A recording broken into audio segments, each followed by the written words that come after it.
Love is both the question and the answer. This is Skull Babylon, and you're about to listen to episode 85 of Paradigm Shift Radio, revolving around the group discussion of what is love. Plenty of beautiful perspectives were shared during this episode from a variety of people within the community. In theme with love, we want to remind you that Paradigm Shift is more than just a radio show. It's an invitation for you to get involved on a variety of levels with helping bring more consciousness into this world. Whether you're simply listening in the live chat, taking part in video hangouts, engaging in acts of shiftivism, or growing a physical Paradigm Shift community where you are, we want to thank you for your participation, knowing that all of it counts towards helping create a brighter and more love-filled future. So join us again for future episodes, and please feel free to share the main website at ParadigmShiftCentral.com with some friends to ripple the inspiration and courage further as we continue to be love we wish to see in the world. As an extra bonus, be sure to check out the video of the after party hangout from this episode linked into the YouTube version for more insight and community conversation. We all have roles to play, so thank you for helping be who you came here to be. So keep being love, smile because you're alive, say hello to a stranger, and enjoy the show. One love.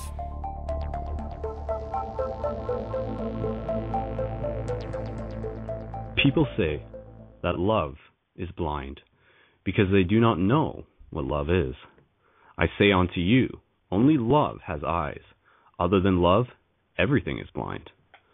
That's a little quote by our good buddy Osho. This is your other good buddy, Brendon, a.k.a. Skull Babylon, a.k.a. Brendon Wolfshield Culton, reporting in live here from London, Ontario, to be able to join you, to be able to help co-create another awesome, exciting episode of Paradigm Shift Radio. And, of course, big shout-out to everybody who's joining us in the live chat. We got 34 users as it is, and there's a lot that's been going on in terms of exciting things within our global community. A lot of you may be joining into the show for the first time because you were part of the global meditation that took place on February 15th, yesterday as of today, and that was amazing. Of course, you can go to theglobalmeditation.net, and you can also find the recording of that through Paradigm Shift Radio, and I also put it up on YouTube for those of you who like your recordings on YouTube as well. And definitely just go back, check that out, meditate with it. Wonderful experience provided by Chad Foreman, and Chad was actually the guest that we had on for episode 84. So it was really nice to lead into that, and we had over 3,000 or close to 3,000 people tuned in live at the moment that we did that. So that's a huge milestone in terms of this global conscious community stuff that we got going on here. And that in itself is really setting the stage for us to be able to ask the question of what love is. So we're going to be getting into that this episode. I'll just give you a quick overview on what Paradigm Shift Radio is about, those of you who may not be entirely familiar, but not even spending too much time with that. And I'll do more community news later into the episode. And we got a few people lined up that I'm looking forward to being able to hear from. Probably going to be hearing from our good buddy Alon again. He's our good buddy from Paradigm Shift Israel. I think he's got some new exciting news to be able to share with us later on in the show. But we're going to be bringing on my good buddy Noah, and he's going to be helping co-host this. And the way how we're going to be doing this in terms of Paradigm Shift Radio, we're just going to be bringing people on, and we're going to kind of just, depending on the amount of people that we have in the live queue, we're just going to be sort of rolling with it. And if we get a few people on at a time, that's okay. It can turn into a little bit of a group discussion, and then we'll just sort of practice having conversation, which is really what the show is about. In terms of all the mysterious stuff out there in the universe, we have to remind ourselves that a show like this is a place for us to be able to practice doing spiritual backflips, so to speak, that way so that we can prepare ourselves, so that we can listen to each other, that we can practice sharing our knowledge with one another, so that we can take it with us beyond our MP3 players, beyond our computers, and be able to engage with people in conversation in our local community, in our regular day-to-day lives. So that is what Paradigm Shift Radio is here to encourage you to do. And of course, you can check out ParadigmShiftCentral.com for all sorts of other conscious media there, including a lot of wonderful videos by people in the community. And of course, check out Facebook.com/ParadigmShiftRadio as well as Paradigm Shift Central on Facebook. That is where you'll find the majority of the videos going up in there. And just in terms of other stuff, just reminding everybody that they have another opportunity to be able to win some paradigm shift buttons for this episode, and all that you have to do for that is to be able to send a message to the facebook.com/paradigm shift radio page and just tell us that you want to be entered into the draw, and a little bit about how you found out about the show, and maybe a little bit about how the adventure is going on your end. And would love to be able to connect with more people that way. So again, just send a message to facebook.com/paradigm shift radio, and you'll get entered into the draw before the end of the episode. That's another way for us to be able to pay it forward, to be able to give people tools to help connect and build community where they are. And again, you can order online anytime you want. You can order your buttons with special promo code PSR at paradigmshiftcentral.com/buttons. And buttons are amazing tools. Synchronistic imagery on them. They got the websites for the show that they can link people back in. So we'll remind you about that later in the show. A lot of people are already familiar with it, but they're a pretty big deal. I'm not going to lie. So other than that, just reminding people that if they would like to connect with me personally, please feel free to add me at any point at facebook.com/skullbabylon and also at youtube.com/skullbabylon. And I'm always looking forward to being able to connect with more amazing people out there. So that's really all I need to say at this point. I'm going to give you some more community news a little bit later in the show. We got quite a few new paradigm shift communities that have emerged, and some other cool news that I want to be able to share with you guys. There's a lot of awesome stuff going on, so I want to make sure that everybody is in the loop, so to speak. So with that said, we're going to be talking tonight about the question of what is love. And within the recent meeting that I had locally at Paradigm Shift London, and again, sorry, just the overview. This is more than a radio show. We are creating physical paradigm shift communities across the world, and we want more people to get involved with that, to be able to have open discussion groups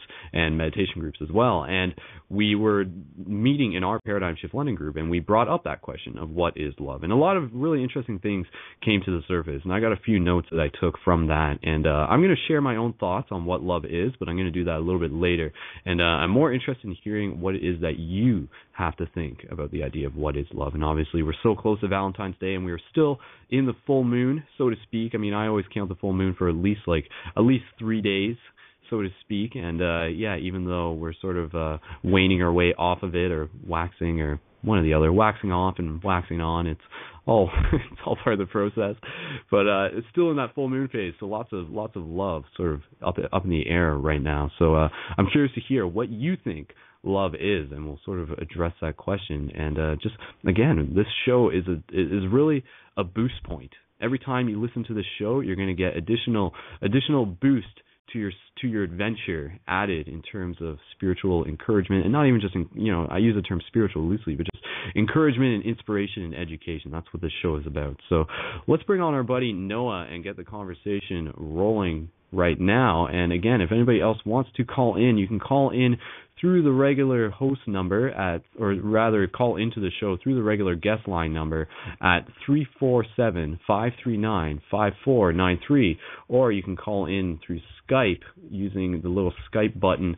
If you're listening to Blog Talk, go up to the page. You'll see a little Skype icon next to the host number. Click that, launch Skype, click OK a few times, and you'll be able to call in that way.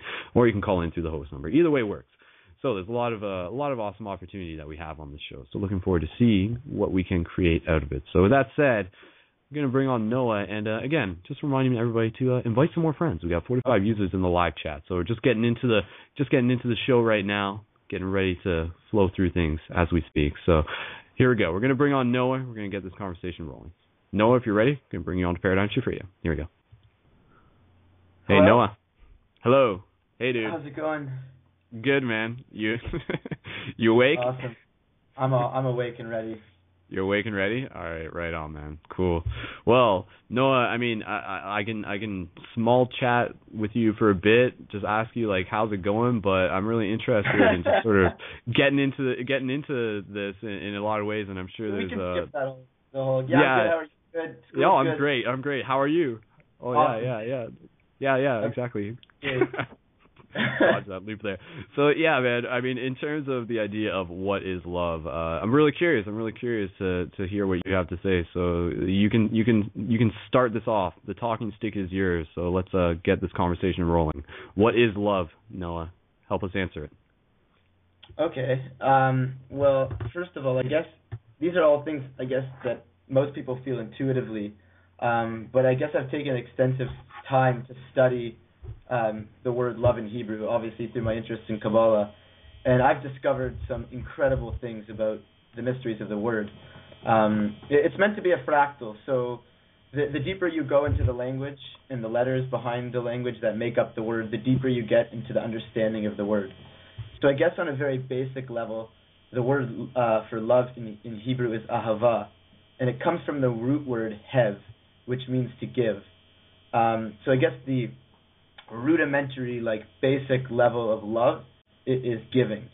And even through that, there's that's a very broad way of looking at things. But the biggest or the greatest backbone within that is to give.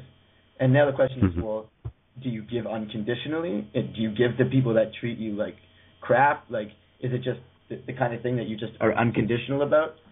I would say to a certain extent, yes, but also it's not necessarily the most healthy thing to give your energy to people that don't truly appreciate it. So looking at the mathematics behind the word for love, and I don't mean to get technical, it's just that there's just so many awesome secrets of the word love that really speak true to our existence. So the word for love, like I said, is ahava, and it has a mathematics of 13 if you add the letters together. And if you add the word for one, it's also 13. So the words one and love are synonymous in terms of mathematics in Hebrew, which reveals a lot of truth to me about what love really is. So spiritually, you kind of have this duality where, you want to give, but you can't just always be unconditionally giving. You kind of have to choose the right people in the right situations. And a really good way to know about who you're going to give to is this the kind of person that you can that is in a sense recognizing you as an individual and appreciating what you're doing. And it doesn't mean that you see someone in the street and you give something to them and you don't know them. Oh, they don't. Of course, they don't appreciate you to a certain extent. But I think what it really comes down to is that openness. And the reason why one and love relate to me is because basically, when in the process of love, I guess between two people, it should be that there is two individuals as two entities that are giving to each other to create a oneness. And if it's just one person, so if someone's completely being submissive and giving themselves to another, but there's no other one that's ready to receive and reciprocate, then what happens is that one can get lost in the other. And I think today what we're battling with, especially in intimate love and relationships, is how do we have that balance between having our own identity, but at the same time having a connectedness and a love with someone where we actually transcend our individual self to give. And I think the key thing is to always have this balance where it's not that you need to give yourself completely to the point where you have no self-identity, but you need to give to yourself to a complete point where you're willing to put it all out on the line, but still retain a sense of identity and a sense of this is me and this is you. So I know that the ideal love that I would like to have in my life, and in many ways it's not just a person, it's just moments in time. It's moments in time where I feel that I'm so connected to somebody else and I'm giving them to a certain extent, but I'm also retaining a sense of self. And I'm also retaining that sense of it mattered that my unique personality had something to offer. And so it's that balance between not getting lost in love, but also giving to the point where it's you've taken on more than just your limited self, also retaining yourself. So I guess that's where I would start, is it has to be a balancing act. You can't lose yourself in love. But sure, for me, I think the backbone of all love is giving. And I've really felt that a lot recently, that there's been a couple of days, and this actually relates to an initiative that my friend started, where I've been really kind of just a little bit lost and down, just having an off day, and not really feeling like I'm living with a lot of meaning for a few moments here and there. And I got nominated. I was in a very unhappy mood a certain night for a few reasons. And then I got nominated to do this Feed the Deed initiative, where basically what happens is on Facebook, basically someone posts a video of them doing some sort of good deed, and they nominate two of their friends. to do something else. And it's been kind of moving on a viral chain throughout Facebook. And when I thought of the ideas for what I did, and when I started to do it, my mood just like skyrocketed. I was so happy, and I felt so good, and I felt like I was doing something meaningful again, and I just felt like that's why I'm here. And it just instantly made my day so much brighter. And the problem is that I feel like a lot of times when we hear about things like what is love and it's all in theory, it kind of even can piss people off. It's like, oh yeah, like you need to give, like you need to do something for someone else. But it's one of those things that you just need to try, like for yourself, to actually experience the joy of what that means. And you know what? Sometimes you're not going to feel anything. You're going to feel like this is a pain, this is a schlep. But if you really generate the right mindset within it, it's really transformative. And I've noticed that more recently that I've been giving, that I've just been feeling a lot better because I'm taking the focus away from my pettiness, so to speak. What about you, Skull? I agree with everything that you're saying there. I mean, I think you got some really good points, and definitely knowledge. And I like what you're saying about, like, you know, there's the idea of theorizing love, but how can you really know what love is until you sort of like put it into practice, sort of thing. And I know that pay it forward, that pass the deed. Pay the deed sort of thing. Yeah. Like you nominated me for that after you did your thing. So that's got me thinking about what the next thing is that I'm going to be able to do to be able to help pay the deed, to be able to share love with people. And of course, like we here within the Paradigm Shift community are always encouraging people to go out there and to engage in acts of shiftivism. And shiftivism, by definition, the definition that we created for it, is the act of showing love and planting seeds to help assist in the awakening of consciousness. So shiftivism includes things like doing free hugs and conscious sign holding, and there's layers to it. That was one of the things that really came up in the meeting when we were within our Paradigm Shift London group on Friday, was the idea that there are layers to love, and where within sort of the macro perspective of things, you sort of get into this idea that everything is love. So even when we go through experiences within our own life and they present us with a difficult challenge, within the layer of us being right in front of it, it may be difficult for us to see the love in it, and we may be able, and all we may see is the frustration that situation is creating for us, or you know, it's almost like an ego thing where it's just like, no, like this isn't meeting my expectation. I want this to be another way. Why isn't this way? And then from the macro perspective, from a higher layer, from a higher level, you realize that like whatever it is that's coming into your life actually is love, in the sense that it's helping us progress towards our spiritual growth, towards like becoming more of who we are, kind of thing. So I mean, there's more stuff I want to be able to get into a little bit about that later. But I'll just wait on that now. I'll let you throw in a response there, and I'd actually like to be able to bring on another caller, pretty like literally after your next point, and sure. We'll just get more people involved with this. But yeah, I would just anything else you want to add in? Yeah, there? I mean, and I think this is really important for people that are kind of on this spiritual journey, is especially, you know, we're looking at creation and looking at, you know, there's a famous psalm, I don't remember if it's a psalm, it's some sort of teaching that it says the world was created with chesed, which is loving kindness. And when you really break it down and you try to understand, and I'll try and explain it as best as I can, that you have like the, so to speak, unspeakable reality, infiniteness, universe, source, whatever you want to call it. I don't know what people really look at it as. And if you break it down, like, we only receive from it. We can't actually give to something beyond our comprehension, infinitely nothingness beyond space, time, whatever. There's nothing we can give to it. So, like, creation is just like the ultimate act of love and altruism.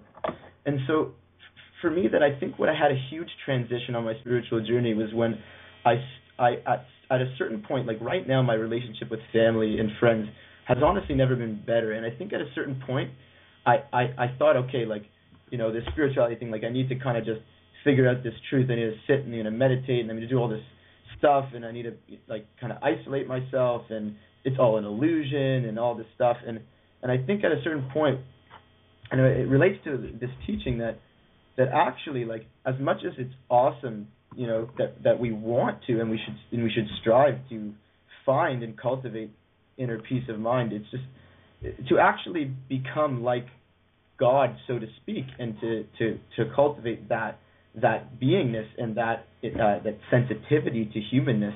It's more that if you want to be like God, you need to be a giver. And so the basic background of creation is giving. So as much as I want to receive sustenance and I want to receive the amazing experiences, I think the more I focus on being a giver, the more I actually can get there. And it's funny enough, the unspoken name for God in Kabbalah, I guess the Old Testament, whatever you want to call it, that, like I said, it actually adds up to 26, and mathematically, and the word one love actually adds up to 26 also. So I guess for me, the way I look at this whole thing and look at creation and look at God, so to speak, is one love. It's the oneness that encompasses all of reality, and the building block, the thing that bridges the separation between the twos and the separate beings, is love. Love is what evaporates and dissolves the separation, but it's still miraculously, there's still separateness within that. There's still this sense of identity, even when one is completely immersed in someone else. And it's kind of this paradox, but it's just so beautiful that there's love and there's still a maintenance of identity. But for me, that's what I look at it as, one love. And people throw it around all the time. Well, if you think about it, maybe next time you think about it, like, and you have like these reservations or preconceived notions about the Old Testament translated into English and all that stuff, just remember, the name for God in the Old Testament adds up to one love, and that's all it is. Yeah, that's pretty cool. Yeah, I definitely like that, man. Like, for sure, one more point, I'm just kind of hitting upon stuff that's sort of like surface level obvious, but in itself was something that is sort of part of the illusion that we sort of had to see past. But the idea that, again, going back to like this oneness, this unity, the idea of, for me, what is love? Love is being able to see yourself in someone else's eyes. And in that sense, like if you see, like you're literally looking at someone else as just another you, another part of you, and you as like the universe as a whole coming into to experience itself in all these little fragments that we individually are. So when someone else achieves something, you are happy with them. When someone else is suffering, you are suffering with them. And then in that sense, if you see someone else suffering, by having that perception of love, it can help give you a motivation towards wanting to help them, because their suffering is your suffering, which is, again, kind of like this Buddha nature sort of perspective. But, yeah, there's a lot of stuff that came up in the meeting. Just a couple of notes that I actually had was the idea that, like, love is being able to be, like, emotionally responsible, and love is attention in the form of gratitude, which I think is a really cool thing. And yeah, and there's a few more notes here, but we'll get into those a little bit later. One thing I actually did just want to say in terms of love and in terms of gratitude, I actually just wanted to collectively take a moment here on behalf of the entire Paradigm Shift community to give some love, to show love to our good friend Anne, whose birthday it is today. So I want to say happy birthday to Anne and get everybody in the live chat to join in and saying happy birthday. And it's also, actually, there's a couple people whose birthdays it is. It's actually Harmony's birthday. Harmony was actually one of the winner of the previous shift button. So shout out to Harmony, shout out to Anne, and shout out to everybody whose birthday it was, is, and may be eventually, because yeah, a little bit something extra there for you guys. But yeah, I want to be able to bring on the next caller, and the next caller who we actually have in the queue is Jared. I can see him calling in through Skype, and I know he was actually pretty excited to be able to call in. He sent me a message earlier in the day. So Jared, if you're ready, we're going to bring you on, and we'll just be able to continue this conversation. And again, just inviting other people to call in. We're going to be looking for some more callers to be able to help fill up the queue. So if you want to be able to share your perspectives on the idea of what love is, then please call into the show and take part in the conscious conversation. And remember that it is all just practice. And lots of happy birthdays coming in through the live chat. So again, happy birthday, Ann. Happy birthday, Harmony. You guys are awesome. We love you. Okay. All right, so that said, Jared, I'm going to bring you onto the show, and we're going to continue the conversation. Here we go. Hey. Hello, Jared, can you hear me? I can hear you. Can you hear me? Yes, we can hear you. Perfect. Yeah. All right, man. Sweet. Well, Jared, first of all, just kind of remind people where you're calling from, and from there, just sort of go into the question and share what love is to you. Sure. Yeah, I'm calling from Hartford, Connecticut. We're actually trying to revive the Connecticut paradigm shift community up here, or rather down here from where you are, Skull. But yeah, I mean, I've been thinking a lot about the love thing ever since I saw the post. Is because like my girlfriend and I were gonna have our 5th year anniversary actually this upcoming Saturday. So I've been thinking a lot about what love means and stuff. I just sort of like had like the insight that like love appears to be like a boundary dissolving phenomena. Like like when you first experience love as like a young man or young woman, like you sort of have this experience that like for the first time probably in your life, like you significantly want to give more than you want to take. So there's like this sort of like dissolving of selfishness and removing of ego, which is an interesting phenomena. And but recently in my life, like I've thought about love as being like there's like 2 different types of love. I mean, it might be more, but 2, and that from my experience has been like there's like a love of an object and love without an object. So it's like I love like my girlfriend, and not like objectifying her, but like an object of my experience, of my subjective experience. So like I feel love towards another person, like towards my family. But there's also this like experience of like profound like heart energy that I've only really been like in tune with, like maybe over the past few months, just like through meditation and through just like mindfulness and just this sort of like feeling where like your heart is just like really open. And that's like I feel like love without an object, and that's like less tied to like interpersonal relationships and more just tied with like the aspect of spirit that I think most people are trying to connect with, Mhm. For sure, man. Yeah, I like what you said, the idea that it is like this dissolving, this boundary dissolving sort of thing. Yeah, like that's, again, just going back to the whole like namaste. Like namaste is just another way of saying like I love you, and I want to see like both of us be able to go forward. But I mean, there's a lot of different things where love comes into the equation. I mean, like love can mean, oftentimes it can be sacrificing. A lot of people, when we think about love, like sometimes we think like love is like a warm, fuzzy feeling. But then sometimes you can have the antithesis of that, where like love is suffering and pain. But maybe you going through that situation is a result so that like somebody else won't have to suffer, won't have to feel pain. And then you get into these ideas of like love is letting something go sort of thing, like the whole idea, like if you love it, let it go sort of thing.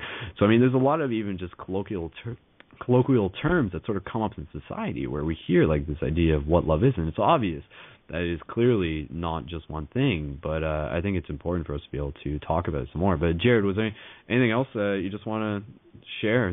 Go ahead. I mean, for the time being, I mean, I really just want to hear what other people have to say and see, where my experience harmonizes with what they have to say, and see what else I haven't yet experienced. So yeah, I can really just take this, cool. Yeah, I mean, let other people on.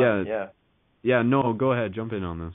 Oh, yeah, I was just going to say, if we want to talk about, especially in the relationships, and I guess there's so many different levels to it, but, if you look closely in the Hebrew, the Old Testament, when it talks about 2 people that get married or that become in a relationship, it says that he knew them, or he knew her, she knew him.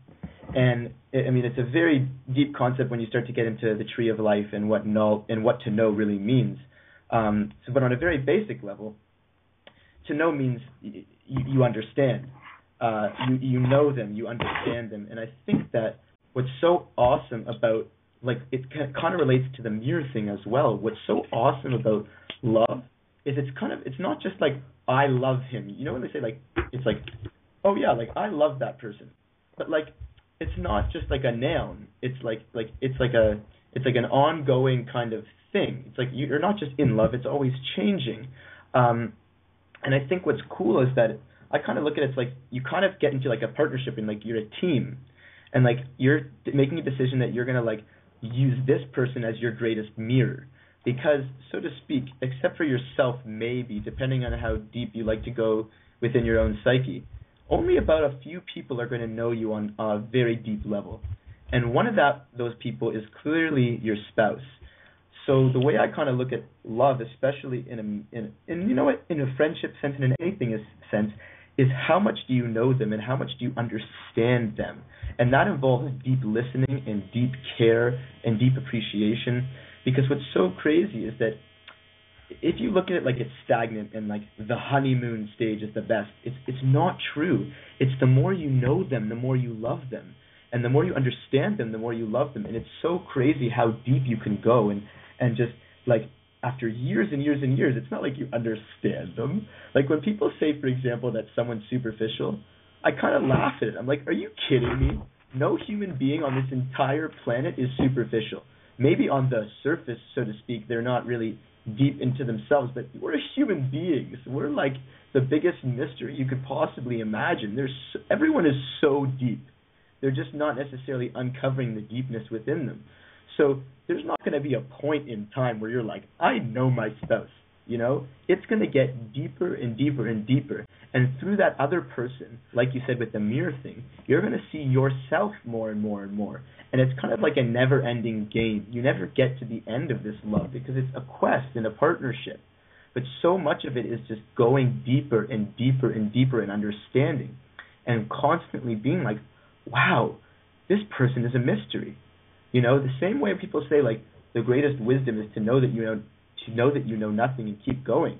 The greatest love is to just know that as much as you know them now, there's so much more to learn and so much more to understand.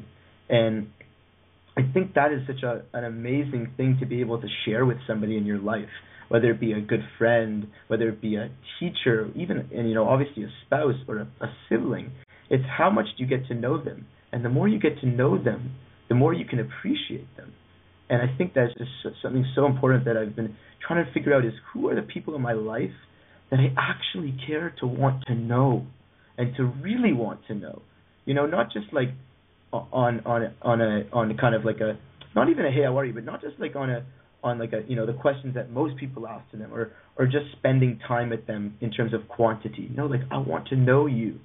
And I think that is the choice of love too, because it's time. It takes time and energy to get to know someone and to get to appreciate them for who they are.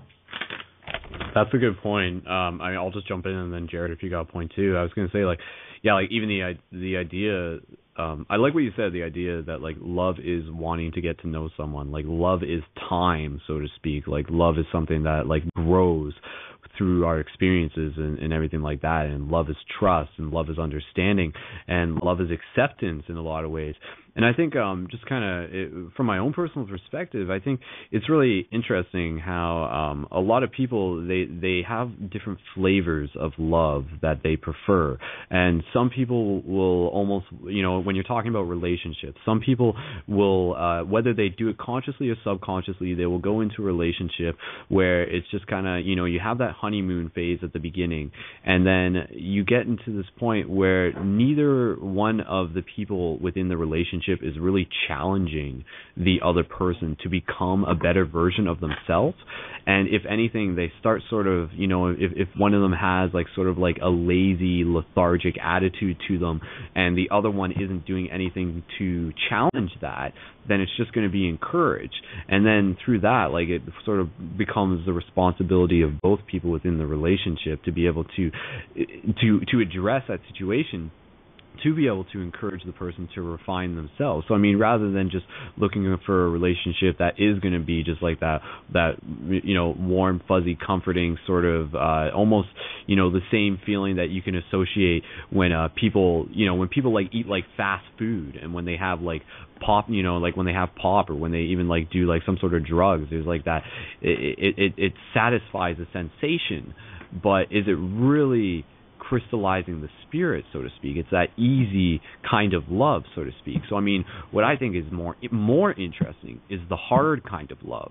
When you have a person who you're in a relationship with who will challenge you, who will crystallize your spirit over time, who will say that, like, I can see the potential in you. I know it's there, and I'm not going to, like, just let you not live that out, you know? So it's a really interesting thing when both people in a relationship take responsibility to help see that the other person is choosing to continue to grow themselves to become more of who they are. And then it's this real dyadic cyclone. It's a synergistic thing, you know, like that's where relationships are really interesting, like synergy, like when two parts equal the sum of the whole kind of thing. And that's, for me, that is like the type of relationship that I really value. And again, this is, you know, whether this be like the relationship of like a romantic relationship, or whether this just be the relationship that you have with a friend. Like, what is your love towards your friends? If you see your friends who are just sort of like going on that slippery slope, like, are you going to be the person to confront them and say, like, hey, you know, like, kind of again from the Buddha nature, like, you know, like, I can't interfere with your free will, but I'm willing to help give you assistance and guidance to be able to help you spread your own wings. And that was like something I did a video way back on the day on my YouTube, and it was called Spread Your Wings. And it was the idea that only you can spread your own wings. Like, you can't spread someone else's wings. So I mean, we can't interfere with someone else's free will, but love does allow us to sort of step in and lead by example and create opportunity and create portals and create scenarios where we're inviting these people with the warmest intentions to be able to take part in an aspect that is going to help them grow their wings, sort of thing. So I mean, like, in itself, like, this radio show is love. Like, this is like an environment for us to be able to, like, say, like, you know, where are we at, where are we going, like, let's look at things, let's address things, let's be like, you know, just try and move things forward, opposed to just saying, like, oh, you know, we got it easy, we got it figured out, let's just stay where we are. Like, I think again, like, love is in its truest form, love is like that blossoming flower, and love is literally light. I mean, that's something I was going to say earlier. Like, the idea for me, I have like this perspective that love literally is light, and love is like the default energy of the universe. It is the propagating nature of the universe. I'll get a little bit more into that a little bit later, but yeah, just kind of passing it over to Jared, and then we're going to bring on. We'll have another caller that we'll bring on after that. But Jared, any thoughts that you just want to add in on this conversation? Yeah, I guess the idea of understanding is something that I had an insight into. Essentially, there's this idea that I think one of my mentors had when I was in college, where she basically was saying that to understand, you have to actually break apart that word and flip it. So you're not only, to understand, you have to stand under. So in order to learn something from someone, you have to actually let them basically get on the podium, perhaps, and stand under them. Don't assume that you're above them at all the time. Because there's a tendency for human beings to assume that we know more than other people. So in order to understand, we actually have to, like, let our egos down a little bit and listen. And I feel like that's one of the things that the honeymoon phase of the relationship, like, you do actually learn a lot. You're so excited about the other person that you're trying to gauge a lot about them. You're trying to learn everything you can. And then I remember, like, reading Thich Nhat Hanh one day, and him saying that that it's kind of tragic that there are these relationships that are, 30, 40 years in, and they just sit in the car and they don't talk because they feel like they know each other, which is, sort of absurd when you think about how many experiences you have throughout your entire life, and to think that you know everything about your partner. So sometimes when I find when I'm in a rut, I try to ask, like, a probing question that, maybe there's something that I don't know. I'm sure there are things I don't know, but it's difficult to ask the right questions. That seems to be, a good thing for a healthy. You were talking about sort of healthy relationships, like pushing people to benefit the other person and to help the other person grow. And I think, like, it has to be like an active role. Like, it can't just be a passive sort of going day to day. If you want it to be a healthy relationship, like, you really do have to be constantly trying to learn the person, support the person, always trying to anticipate the other person's needs. I think that's really important. Mm-hmm. Yeah, like, again, going back to the idea that when you commit to being in a relationship, there's a degree of responsibility to that relationship. And, I think it comes with a certain level of maturity as to how you sort of perceive that responsibility that you take on when you are with another person. So, it's interesting. Cool. Well, thanks so much to Jared and Noah. We'll keep you guys on, and we got a few more callers who we're going to bring onto the queue here. I'm going to go over a couple community updates and stuff, but we'll do that at the top of the hour. So we still got quite a bit of time, and we're just going to keep rolling along with things as is here. And people in the live chat, just continue to answer the question in the live chat of what you guys think love is, and I'll read out some of your responses after this next caller. So we're going to bring on a caller from area code 541. I'm pretty sure that they want to be brought onto the queue, so we are going to bring them on, but just presuming that they are looking to get in on the conversation. So caller from area code 541, we're going to bring you onto the air. Here we go. You're assuming, huh? Check. You know what assuming does. Makes an ass out of somebody, apparently. Hello, caller. Hello, it's Tammera Woodall. Awesome. Nice to hear from you again, Brendon. Yeah, Brendon, right? Yeah. Okay. Skull Babylon.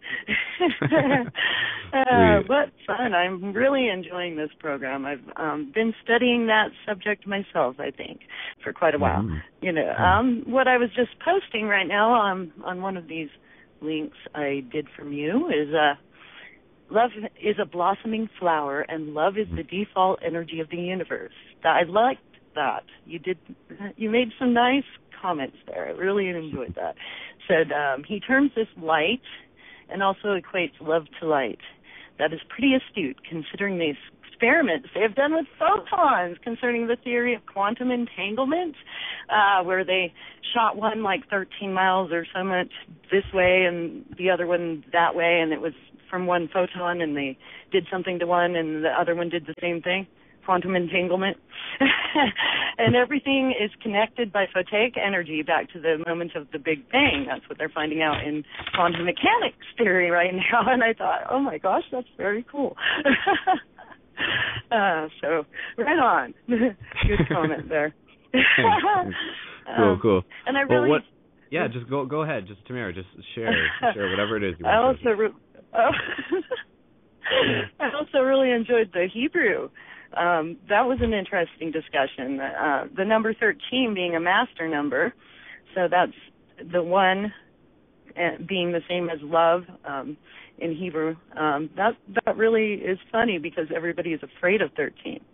Is it that everybody's afraid of love?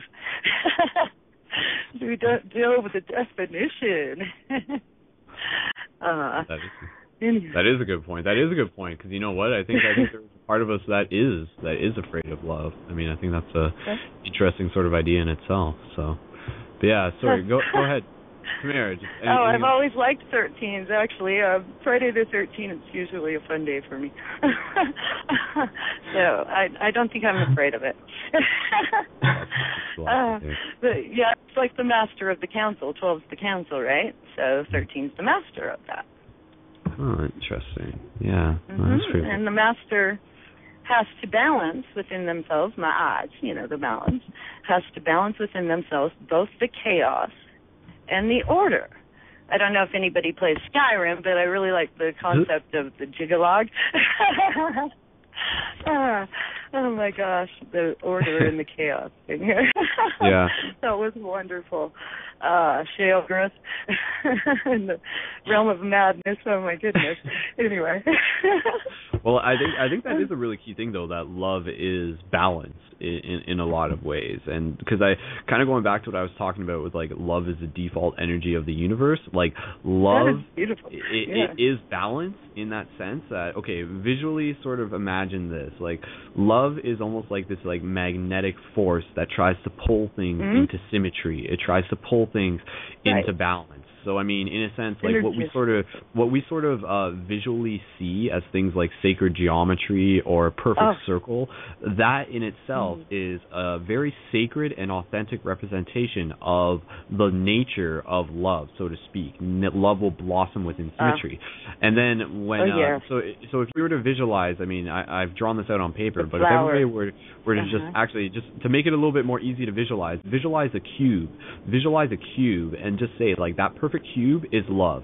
And then if you were to, like, morph that cube around, like, take one of the corners and spin the corner, and take another corner and spin the corner, so it sort of looks like this weird four-pointed shape that's all, like, broken up and stuff, that in itself is this idea now as, like, a shape, it looks like chaos to us. Yet, even though it is chaos, it still is love, because if it were to, like, bend itself more so, it could either turn into the original shape or it could turn into a new shape, which is where you get into this idea of, like, symmetry out of chaos sort of thing. So, I mean, again, for me, like, I think love literally is, like, it's very interesting, you know, when we think of forces like gravity and things like that, I think love is almost like this force within the universe itself. And it's like this force that is like interwoven throughout synchronicity that has this ability to pull people together. You know, when you are sort of going through those phases where you're kind of like stepping into a new relationship, or you're single and you go through that phase where you just happen to meet that person who you click with, oftentimes you may notice that you ran into them by like very sheer circumstance, and it was almost, and it's almost like in retrospect it's like, wow, you know, like I can't believe that happened. But then again, could it have even not have happened based on the idea of synchronicity and the fact that through the gravitational pull of love, it was going to bring these two people together. And then again, you can get from the higher perspective that that's like part of their soul contract or whatever. But no, just a couple other thoughts. Tammera, if you want to add anything That was wonderful. Yeah, the synergistic thing. Well, basically the way I've been defining love is that there is a difference between agape and eros. You know, in Greek, he talked about Hebrew. But in Greek, agape is more like what a mother feels for their child, you know, the more unconditional love, the more I love you because you are a human. And, you know, that kind of love, you don't actually have to like the person.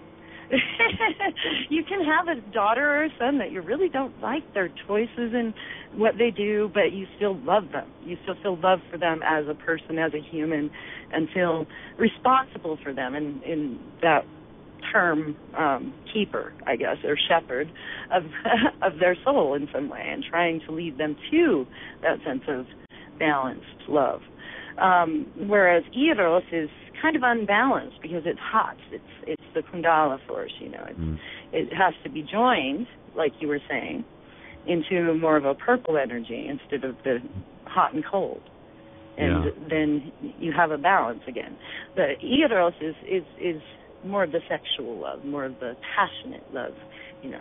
I happen to believe that Greek is a better language of love than French, sorry, but because they make that definition.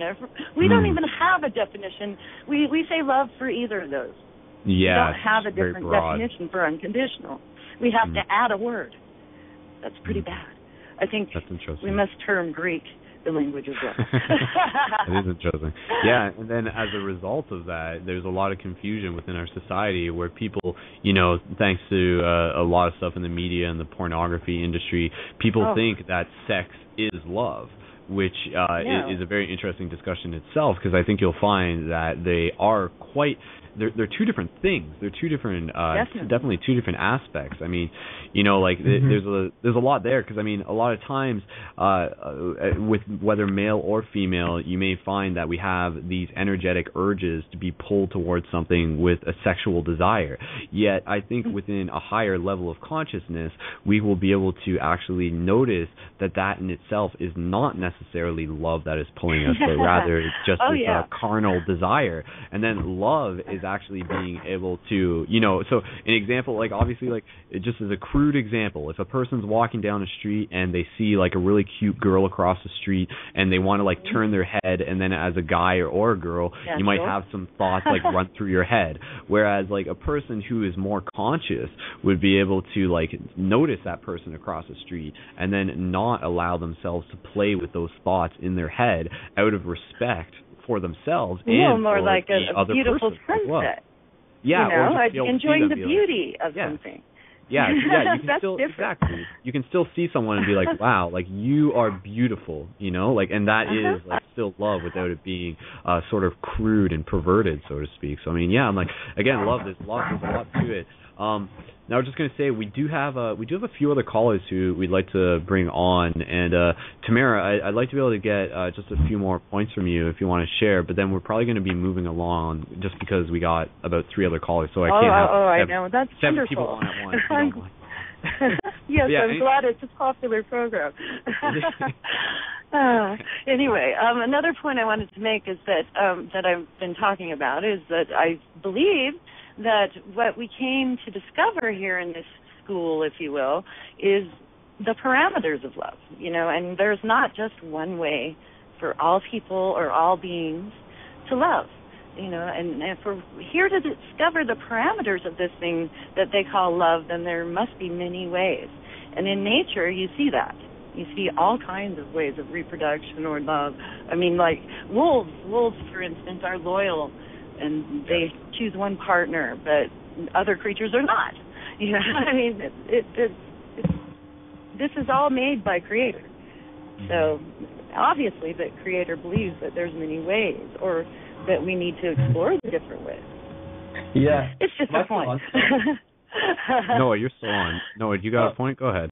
Oh, I was just going to say, it's especially, given how it's kind of can be perceived in so many ways as kind of like in certain circles that like it's almost like love is so deceiving, or it's dirty in a way, or it represents certain things. But what's just so awesome is that there's actually nothing, and it's all over Kabbalah too. There's actually like so many books, so much hidden, just like similar to Tantra on just like practices, because it's so holy. It's the holiest thing that two people can do together, because it's the act of creation happening, and there's nothing holier than that.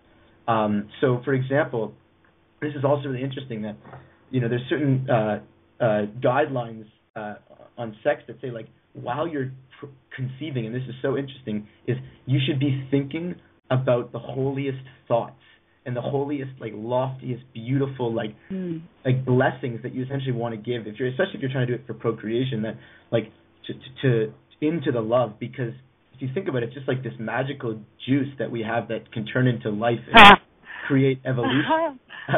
So it's that in so many ways the dimension of thought and how you have the intimacy can really affect the virtue of the child, and that is a whole other kind of realm of discussion. But just that it's nothing. Yes. It's the holiest thing, and that means it's the greatest responsibility, because as you see, it's literally the apex of the barriers between physicality and and spirituality.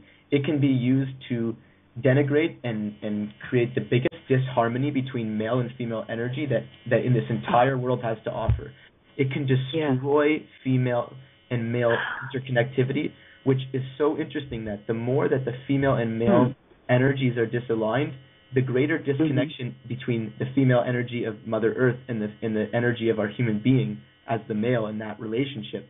And so the more we kind of work on the repairment, even through sex, of in whatever it is, through sacredness, that we're actually doing more than just personal stuff. That's rebalancing the entire cosmos. And I just think that love, especially in a sexual sense, where it's the most dangerous or the most beautiful weapon that we have, it's so important to be holy. So important to be holy with that, and just realize how sacred and wonderful it is. Yeah. Well, that brings out something I wanted to say about that.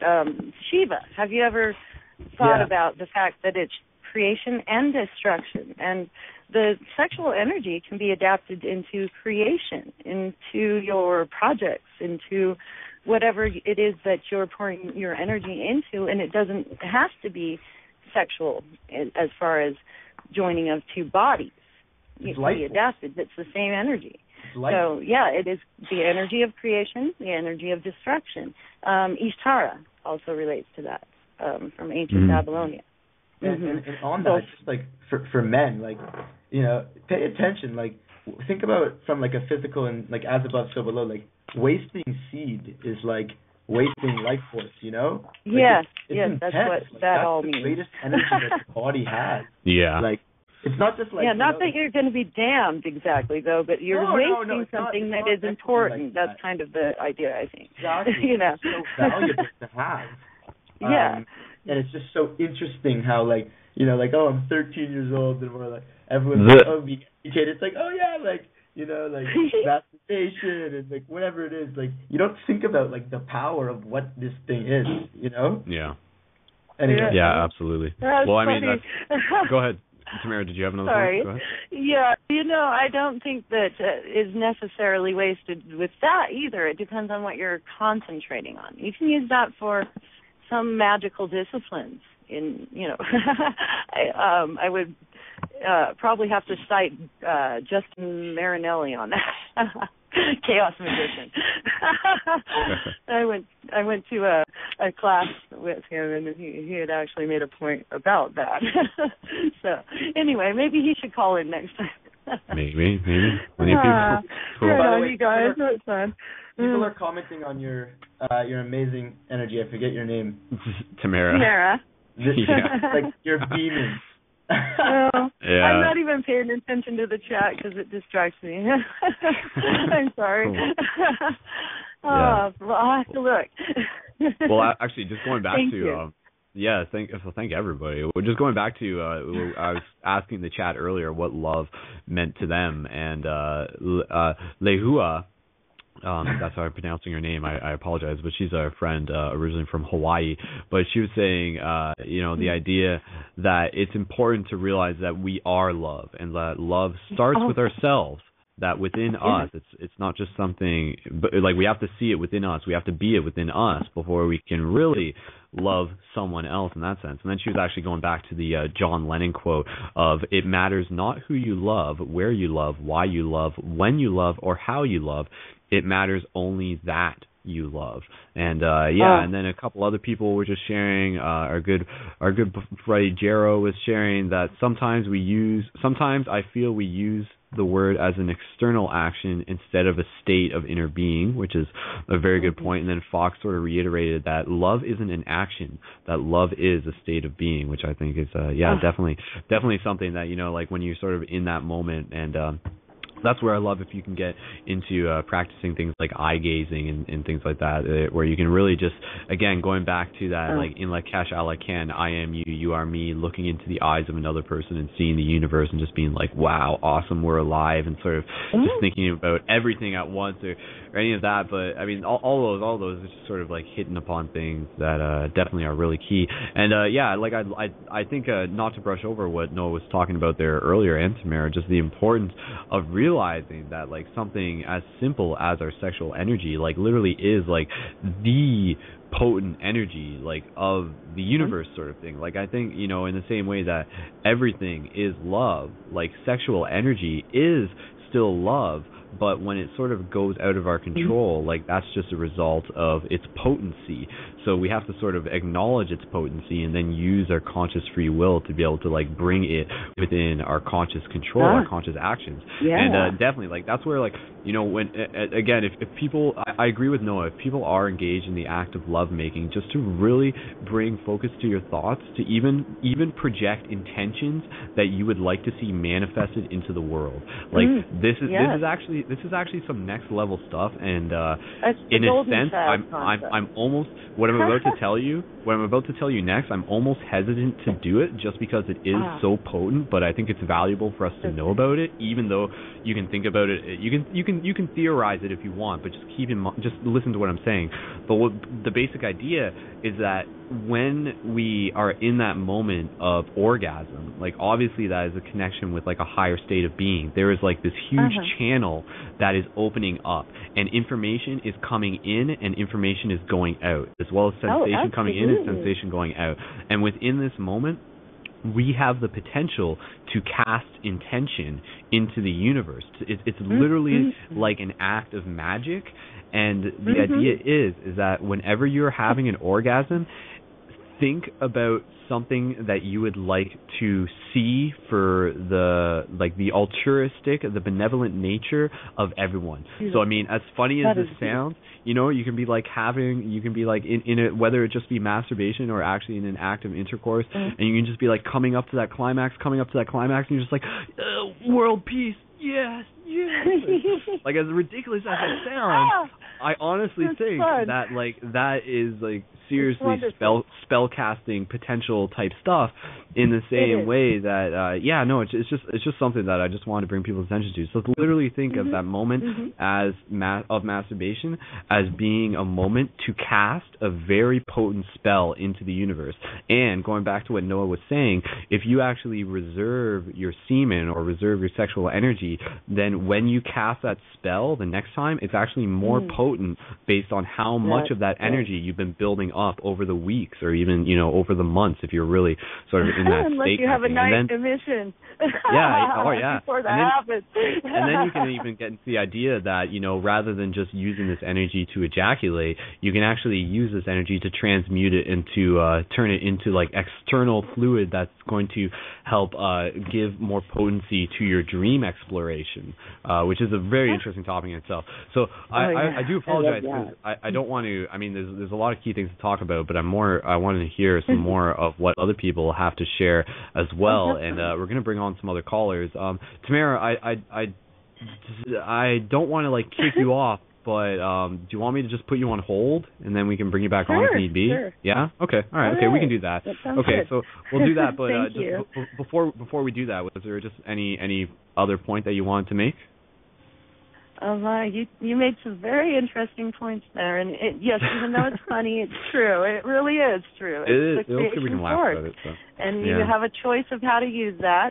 And if you aren't actually thinking about something during that moment, you may be using a destructive force instead, because it's going out like little darts of energy and non-directed. So it's a very good point. I really enjoyed the discussion. Thank you very much for having me on. Well, I'm just like reading the live chat, and oh man, I could just see this spinning out in some really weird directions. But it's just like world peace, one orgasm at a time. Gosh. Oh, like that's like wonderful. Oh god. Feed the oh light god. net. I'm just thinking of like oh man. Matrix. I hope. No, I'm just I don't even. I apologize for putting this thought out there, but no, I'm just like we have to do this though. There is a level of decency that we have to maintain, because I'm not entirely sure whether or not I would be comfortable hosting a global synchronized masturbation event or something like that. So that would just be too weird. It's kind of an individual thing.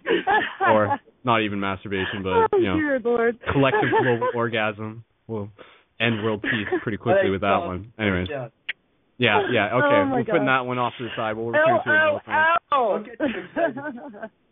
People are getting too excited here. We gotta control these emotions. Alrighty. You know. All right. So Tammera, thanks again. We'll bring you on if need be. You're the best. All right. Love you, Tammera. Talk to you later. I love you too. Okay. Bye. Cool.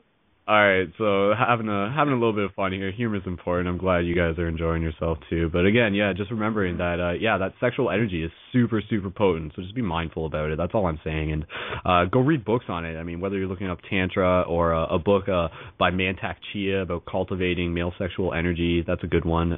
Matakchia, Mantak Chia.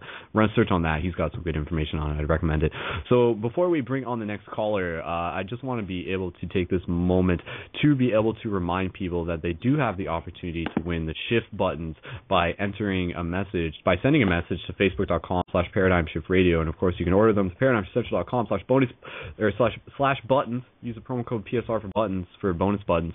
But I also want to invite people to be able to show their support for the show by sending a donation to GoFundMe.com/ParadigmShiftCentral to be able to support the Free Button Fund. And if we get a donation by the end of the show, then we will be giving out 2 batches of free buttons, and that's helping us pay it forward. And again, these buttons are creating opportunity for people and literally changing lives. So really potent stuff.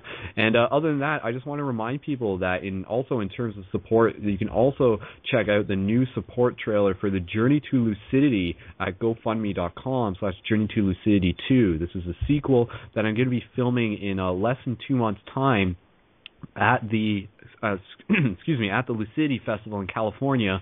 You can check out www.lucidityfestival.com, and definitely the tickets on that are going to be running out pretty fast. So if you want to be able to get involved with that movie and to be able to experience that festival, then go to Lucidity Festival on Facebook or on the website and order some tickets. And again, go to GoFundMe.com/Journey2Lucidity2. Check out the main trailer, and if you donate even $11, you'll be able to get early access for the movie. And of course, go back and watch the first Journey to Lucidity movie if you haven't checked that out yet, and you can find that at Journey to Lucidity on Facebook as well. So yeah, just wanted to be able to bring people up to speed on that. And just in terms of a couple of the Paradigm Shift communities that have recently emerged, I just want to give a shout out to them. We got Paradigm Shift Salt Lake City, Utah, and I'm going to post a link for that in the live chat. Their link's actually pretty long, but if you run a search on Unity Awareness Paradigm Shift SLC Utah, that will find it, or you can just check out the show notes.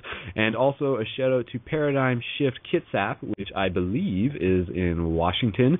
So if anybody is in those areas, then you can check out that. And that one is facebook.com/ParadigmShift Kitsap, KITSAP. And again, yeah, we encourage people to start up a Paradigm Shift community where you are.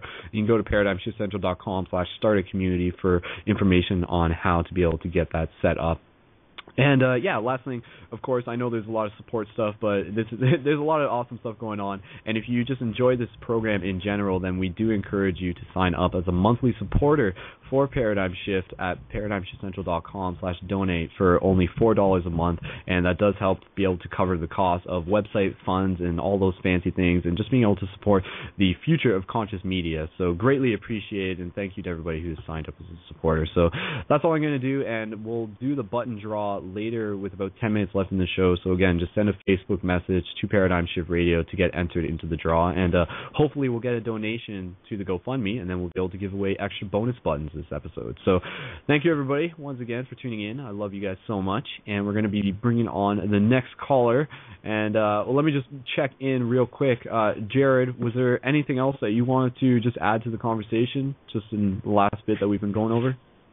Well, I mean, I guess I've read a little bit about the sex magic stuff, and it seems like we're trying to move away from that. But the idea of the divine femininity kind of came up in my mind because we were talking about like feminine energies and that relationship to Earth, and it does seem like, you know, there's this absolute Western civilization as being like the masculine dominator culture, and like that move towards femininity, like both in men and like as like a cultural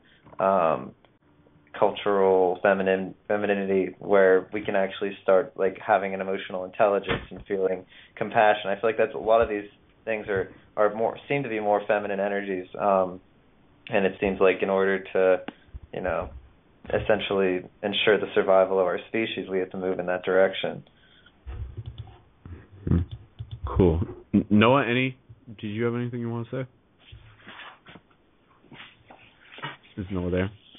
Noah, are you there? Maybe not. Okay. Yeah, no, I'm here. Okay, I don't know if you just heard what Jared said, so probably not. Hold on, yeah. I was just going to say, sorry, something just opened on my computer that was making noise, so I muted myself.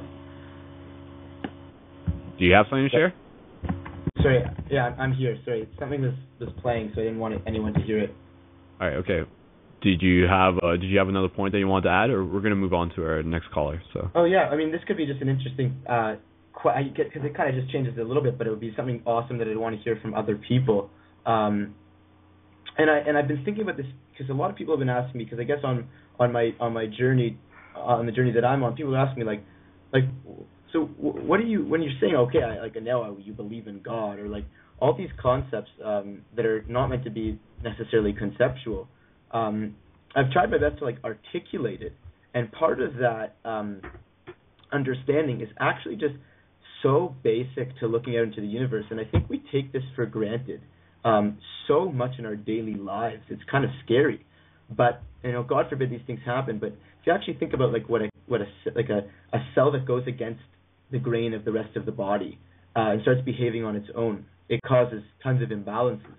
And if we just look into the basic ingredients of creation itself, we see that literally on a physiological, like if you look into the world, this is not metaphysical, that literally human hatred and the greed, it actually what it creates is a lot of imbalances environmentally, in terms of politics, in terms of institutions, and we're actually going to see like a correlation between destruction of the planet and hatred. And similarly, the root emotion of love and the oneness that encompasses, as opposed to a separateness, the separateness as being I am better, or I am different, or I am greater, and I am not connected to nature, I am not connected to you, so therefore I don't care about you. That isn't just like, oh, practice good virtue, like do good things. On a much deeper level, that root emotion of separateness, which leads to hatred, actually can destroy the planet. And similarly, like love, which can bring about connection and harmony, actually can sustain our creation and keep this world moving and alive. And I think it's just something we take for granted, but like, why is it that way? That's like my number one like understanding of the divine, so to speak. Like, why should it be that way? Who says that it has to be that way? Why couldn't it be that hatred like kept the world sustaining? Why is it that hatred can destroy and create the atomic bomb and create a nuclear war? And I think we actually take that for granted in our daily lives. But like, well, I feel like, oh, yeah, go ahead. Look into the world and just realize like it's actually built to sustain itself through love, and that's not like it's not like a wishy-washy idea. Like, observe it in your own life and observe it in our behaviors here. Jared, go ahead. Jared, I was just thinking about the idea of like when you associate like love and harmony, like I feel like when I think of hatred, I think of fear.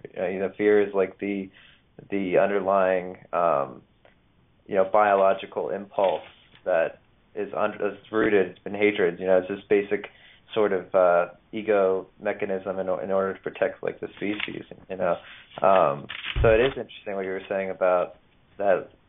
Of course, hatred isn't doing us well as a society. It's really just this sort of impulse, and it doesn't necessarily have the clarity of love. Mm-hmm. Yeah, like I like the idea that through love, like there's that process of the dissolution of the ego that sort of does happen. And yeah, like there's that fear. Fear is that acronym, like false expectations appearing real sort of thing. And I think I love that. Yeah. So I mean, we sort of the idea of something not happening the way that we want it to sort of moves us away from the understanding that love is all that is. In the sense that regardless of like a crappy scenario, that's still, I was talking about this earlier, that's still love from a higher perspective, and it's our attitude towards it that sort of determines like how we come out of it, sort of thing. And if we are sort of living out of ego, then that can bring about a lot of frustration and a lot of difficult. That is not the fuzzy feeling that we often associate with love, but then you get into the idea of like tough love or tough lessons sort of thing. So, but yeah, again, a lot of interesting points, and I do want to be able to bring on some more callers to be able to continue and get more insight onto the conversation. So I'm going to move along here and actually get a caller in from area code 906, one of my favorite numbers, I might add. So caller from area code 906, if you're ready, we're going to bring you on to Paradigm Shift Radio. So here we go. Hello, caller. Hey, Brendon. Hello, caller. Hi. Hello. This is Malysa.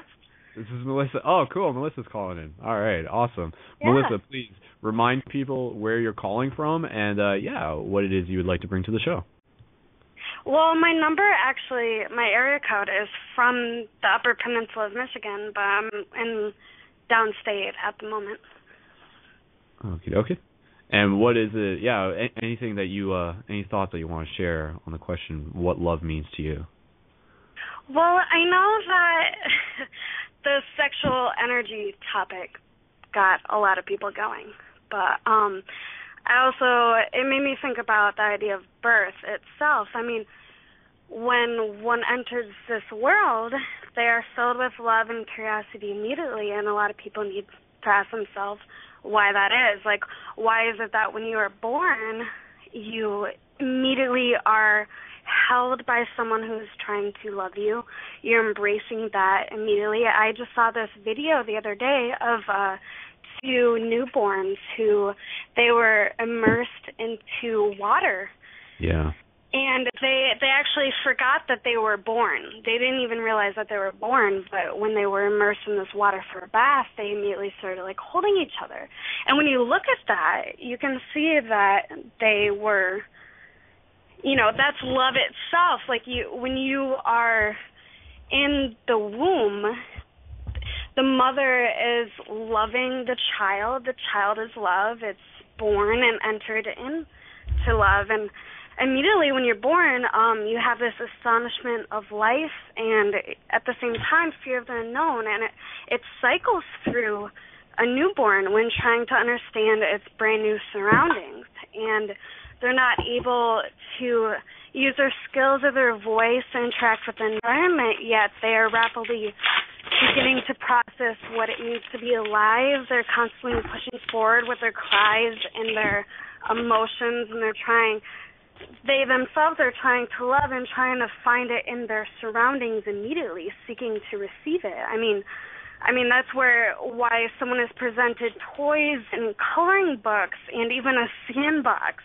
As simple as that is, they're common things that a young child will engage with once they are able to understand the world enough, obviously, but they're always trying to express through play, but what are they trying to express? I mean, art, music, games, and other opportunities are provided in a child's life, even in adults, obviously, but with a means of exploration in order to develop and grow.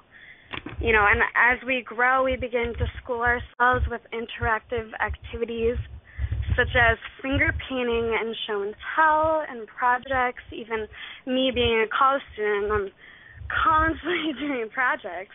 But they allow, they do many things like social skills, our critical thinking skills, values are being created, other critical lessons to evolve our consciousness. But back to what I was saying, this early preparation begins with a love for each and every single individual that we were in contact with. I mean, even if we weren't always aware of it, we are learning every second of every day because we are trying to return to that love that we are and once had when we were presented to our surroundings growing up.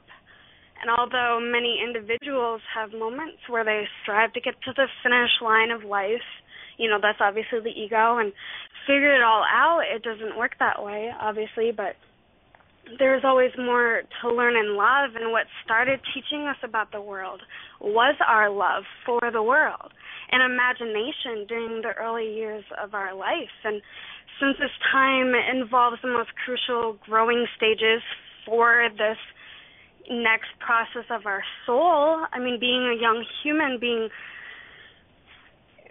a being, that's even where human being comes from, just being. And to fully develop, it makes sense that love can keep nurturing us as we journey through the obstacles and opportunities that life throws our way.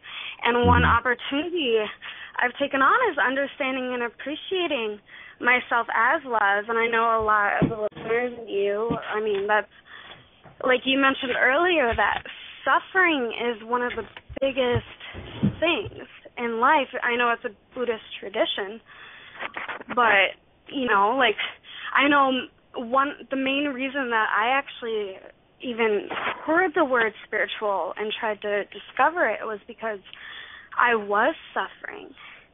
And I couldn't figure out, why am I so emotional? What are these emotions? You know, like, why am I so upset? And why is it that I feel this horrible sense of life when I was born? I had the most optimistic, beautiful, striving, love of sense, and I realized that, you know, I was pretty much being reborn in a sense, trying to return to that love. And so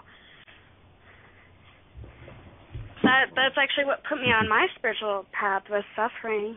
But you know, it's definitely one of the most I like what someone said earlier about it being a default of life. Because, you know, when there is even the cell of being born, it manufactures itself in the same sense as anything else. And that's love right there. You can't even define it, because it is an expression of life. It's I know I was talking to you earlier, and it's funny because I was like, okay, I'm gonna go and feed some ducks and the swans. I'm gonna try to listen to your show. And I walked outside, and immediately I walked outside and I was just like in awe, because I looked to my left and there was the moon, and it was a different color, and I was just like, you know, that awe right there. I was like, wow, this is funny, like, this is love.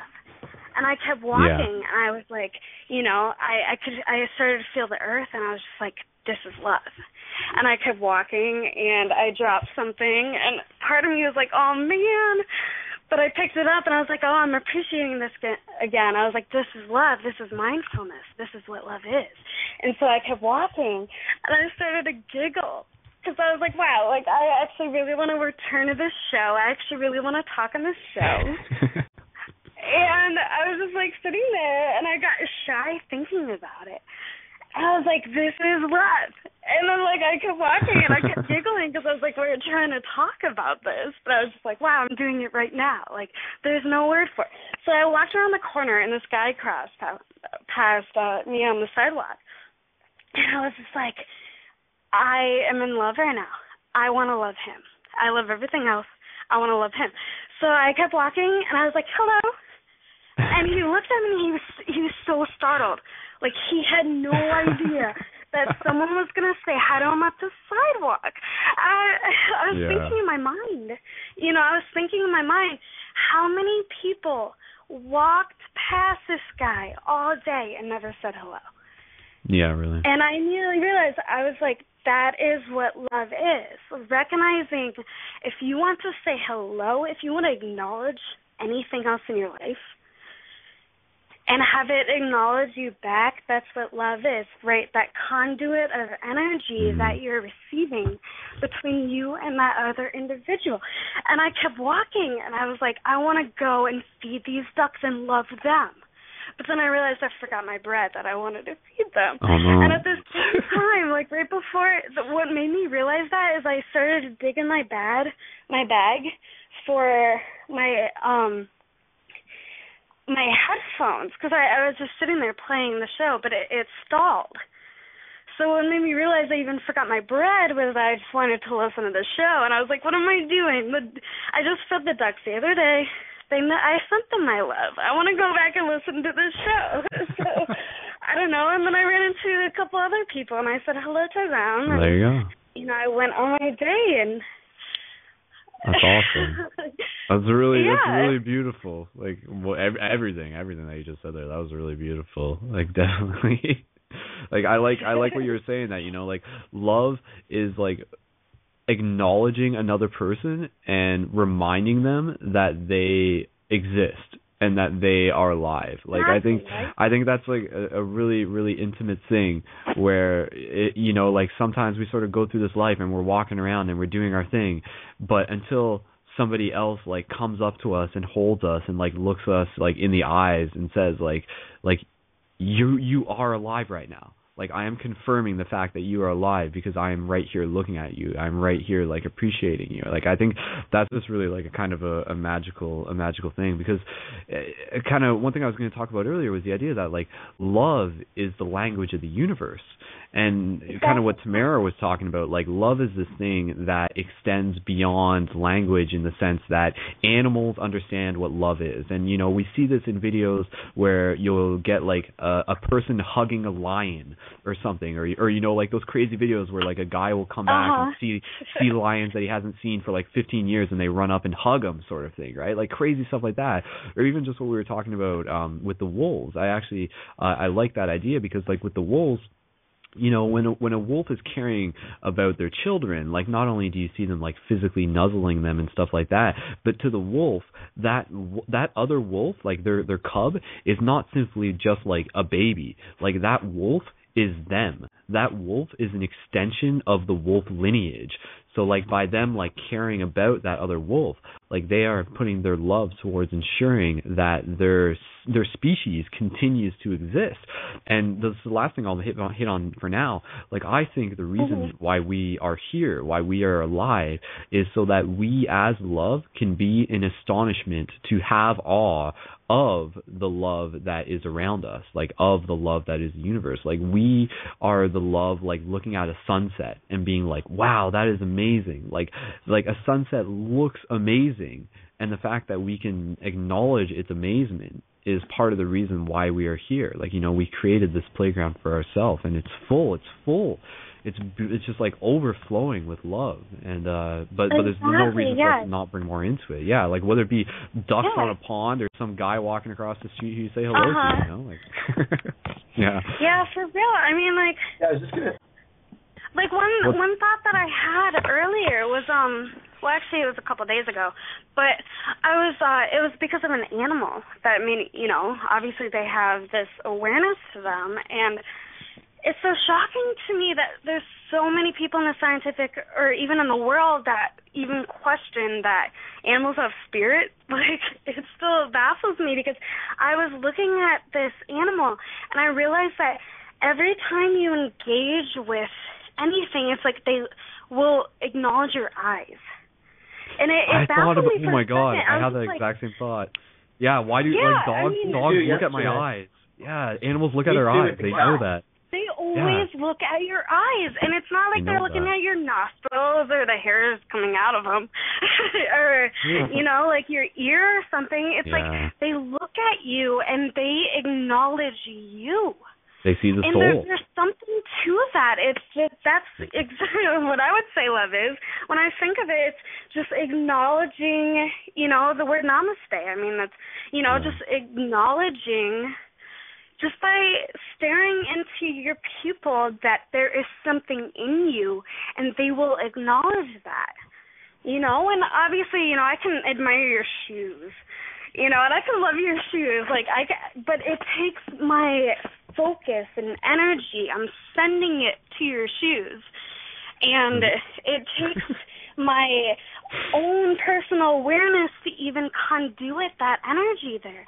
But it's so beautiful that when you are sitting there with, like, an animal, they can't communicate in any other way besides their eyes, or that's why they call them the windows to the soul, is because that is their, like, laser beams. Oh, that's what, love, you know? That's I just want to hit on, like, related to the eye things. Like, I was explaining this the other day, that eyes are literally, like, high bandwidth cables for information and for love, because love is information, sort of thing. So, like, if you're eye gazing with another person, like, you are connecting your bandwidth cables, and that's where you get into the idea of, like, eye gazing and actually being able to, like, see into another person's past life, and you get into, like, face morphing stuff, sort of thing. Because I think there's, like, this bandwidth data being transferred between. And then so again, like, if you do that with a dog, Like, that's where I even love the idea of being psychic with our pets. And I know this is kind of like a run-on joke because I always talk about talking about this on the radio show and we never, like, get to it. But in terms of, like, being psychic with our pets, I mean, it's really cool because, like, you can do that, you know, like, try doing that with your pet opposed to just, like, yelling at it or something. Like, first of all, just try, like, thinking it and projecting that thought and notice if they respond that way. So funny. But then even just, That's like, so put more intention behind it when you do say it, sort of thing. But, yeah. Sorry, I was going to say, Malysa, I do still want to let you talk. We got less than 20 minutes left in the show, and we do have another couple callers who we'd like to bring in. Is there just another point that you just want to share with the audience before we move on to another caller? Yeah. Well, I have way too many. I feel like I said what I needed to. I respect that. I'm still listening in. It was actually really funny because I was sitting there and I was like blowing my nose right before the talk, and I was like, wait, can they hear that? Because I could hear you on my phone. I could hear, you know, all the people talking in. Right, yeah. I was like, oh, wait, we're talking about what is love. Even if they did, it's okay. Yeah. If they love me, it's okay. Love is making out with someone when they have a runny nose. That's what love is right there. So. Yeah. Well, no, I just want to say that I told you about it. I just found this program the other day, and I'm in love with that. That's what I'm in love with right now. And if I could tell my story really quick, all I could say is that a few years ago I was so incredibly lost. And bam, like, the only secret to anything is love. I mean, if you're sitting there and you're just love yourself, or even, like, one thing for a little moment, and it lights up have you ever sat there and you giggle at something and the vision of everything else just completely changes? And you're all like, oh, I mean, even if it's just, like, you know, me saying that I wanted to blow my nose. But I didn't want anyone to hear. You know what I mean? Like, that made me giggle. And, you know, it's crazy how the rise of your own frequency can change who you attract to your life. What you look at a painting, and all of a sudden I know I was just telling you earlier that I started writing to a dream journal and whatnot, and I realized that the more I've accepted so many things, the more that my dreams have changed. And your subconscious starts to, like, flow all these positive, loving, I could go on and on. I want to let other people talk. But pretty much point blank is that even if you don't understand what love is, if you just love yourself, the rest is history, and you'd be surprised who and what and why you attract the things you do if you just love yourself. You know, your frequency rises and everything just becomes colorful and beautiful, and even if it's for somebody else, it feels good just doing it for them, and you start to realize you need to do it for yourself, and then it's just beautiful. I was just talking to one quick thing. I was talking to someone earlier about this idea, and they were asking about, okay, like the idea of frequency and whatnot. They're trying to figure out if, you know, like they raise their own frequency if everyone else's does. I was like, okay, you know, you're going to see another part of them if you raise yourself. If you raise your own frequency and you love yourself, you are going to love things, because if you're in a moment where you're hating everything about yourself, you're obviously going to hate the rest of the world or be envious or any other dark emotion. But if you love yourself, you're going to see how you can love them and push love onto them. And the ripple effect is so powerful. If you know how if you're sitting behind someone and you're staring at them and they look back, you know what I mean? Right. Yeah, like that sense of just you being there, if that can give them a period of trying to give you attention. I mean, imagine what trying to not forcefully, but just projecting. Yeah, really projecting. Yeah. You know what I mean? So. Yeah, definitely. Yeah, and that's where, you can really sort of get really creative and really create some beautiful opportunities. Actually, I encourage people, if they haven't seen this, I'll just do a quick plug. Go to ParadigmShiftCentral.com and scroll down, and you'll see some of the Shiftivism videos that we did. And one of them is called Love is Viral. And basically, I encourage people to replicate this idea, but create a few free hug signs, literally like 4 or 5, and then go down to a cool place, like into a city or a food court or somewhere, and start giving out free hugs. And then within an early on, invite someone else to hold on to a free hug sign with you, and then give them a free hug sign, and then give it to another person and to another person. And I've done this before, and eventually there was like 4 of my friends giving out free hugs, and I was just standing there watching it happening. And there were just people who were just like, yo, like, can I hold a sign too? Like, I want to get in on this. This looks fun.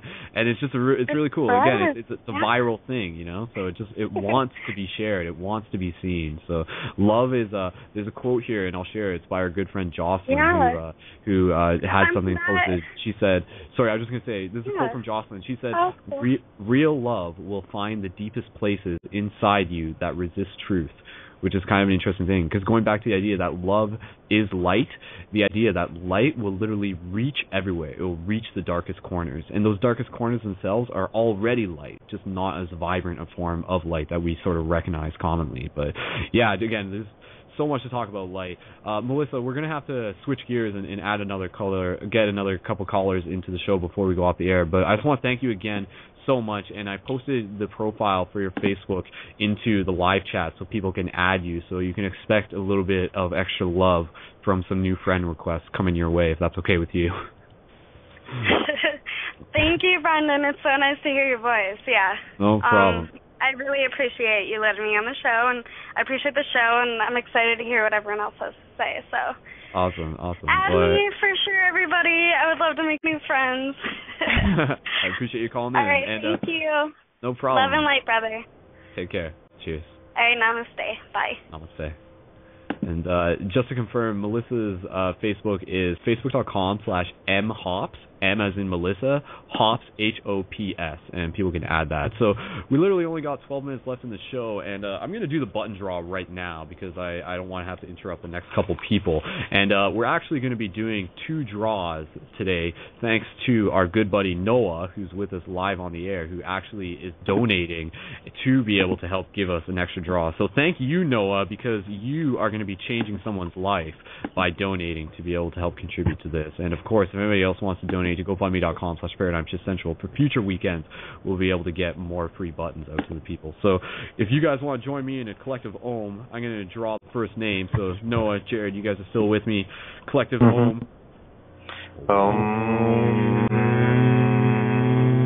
And the first name is... All right, the first name, first winner to win shift buttons is Adriano. I think that's how you pronounce it. So I'm going to send them a message their way. So congratulations to Adriano. Woo! Congratulations. And the next person is not wasting any time. Next person, oh my goodness, life is amazing. Kayla. All right. So we got Adriano and Kayla are going to be getting some buttons sent their way. So thank you so much to everybody who is a part of this show and who is able to help support it in any way that they can. And again, go to ParadigmShiftCentral.com/buttons at any point to be able to get some sent your way. So there we go. Now let's get into the and just another reminder, we'll be doing an after party hangout after the show as per usual, and you can find the link for that at facebook.com/ParadigmShiftRadio. So that's a Google Plus hangout, and you can watch it on YouTube, or you can join it and we'll continue more of the conversation there and hang out. So with that said, I'm going to bring on our good buddy Alon because he specifically asked me to call in, and Alon's got something special that he's going to share with us.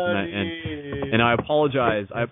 To the other callers who we do have on in the queue. I do want to be able to bring you on, but we just I made a promise to Alon, so we're going to bring him on. And I'm not sure if Oz is in the queue. Oz, if you're in the queue, feel free to just send me a message on Facebook because we may have Oz and Alon. But with that said, I'm going to bring on our good buddy Alon from Israel, and he's got some news that he's going to share with us, and he's got all sorts of love that he's been spreading. On the last episode, we were talking about the mini love fest that he was doing in Tel Aviv, Israel, and he's got some more plans to spread love a little bit further. So we're gonna connect with him. So Alon, if you're ready, bring you back on to Paradigm Shift Radio. Here we go. Good morning, Canada. Shalom, brother. Shalom. How you doing, guys? Hey, dude, doing pretty good, man. All right, so we got 9 minutes left in the show, so no time to waste. Okay, Alon, tell us what's up. On this love. Okay, I'm focused this love. Okay. Mm-hmm. All right, guys, check it out. You were talking about love. I got in right when this last girl talked to you, and you spoke really good. And we talking about spreading love and making love, and she talked about loving yourself, and then automatically it gives other permission permission to other people to love themselves as well. And we're planning to do this in Canada by a project called Love Trip, and I'm posting a link right now to the Travolta page of this project. Now, what this project is all about is actually doing a road trip in Canada, starting in London, Ontario, going all the way east to Halifax, going through Toronto and Wasaga Beach and Ottawa and Quebec and whatever, and this trip is the target of this trip is obviously love and uniting and inspiring people to be themselves, meaning loving themselves, loving the gift that they already have inside of them, and doing it on the street with other people, showing it to other people, whether it's just being themselves and free hugging other people and being nice and spreading light, or just like taking a guitar and sing it out and making a festival of life in the street. And bring it back to 60. It's going to be an amazing hippie fest. And you can watch right now the page. There's a little trailer. We're gonna do a bigger movie talking about the idea and the spiritual idea and the physical idea behind it. You can read what we're all about. You can see pictures from other free hug sessions we did already in Canada. Oz and Noah did one in Toronto, and we did in Tel Aviv and Haifa in Israel. There's a lot of beautiful pictures. I'm sending also right now the link to our page on Facebook.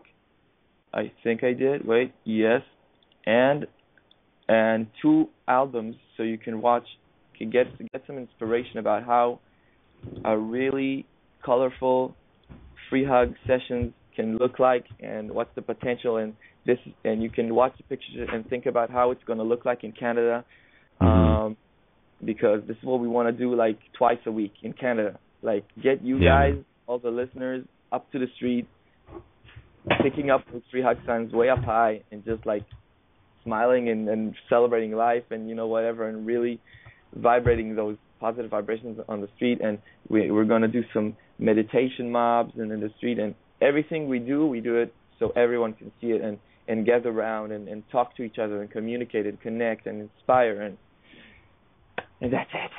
There you go, man. That's it. That's everything. That is all that is. That is plenty of love right there. The thing is just, this last sentence, we're recruiting money for it, mostly by sponsors. We want this to be backed by sponsors.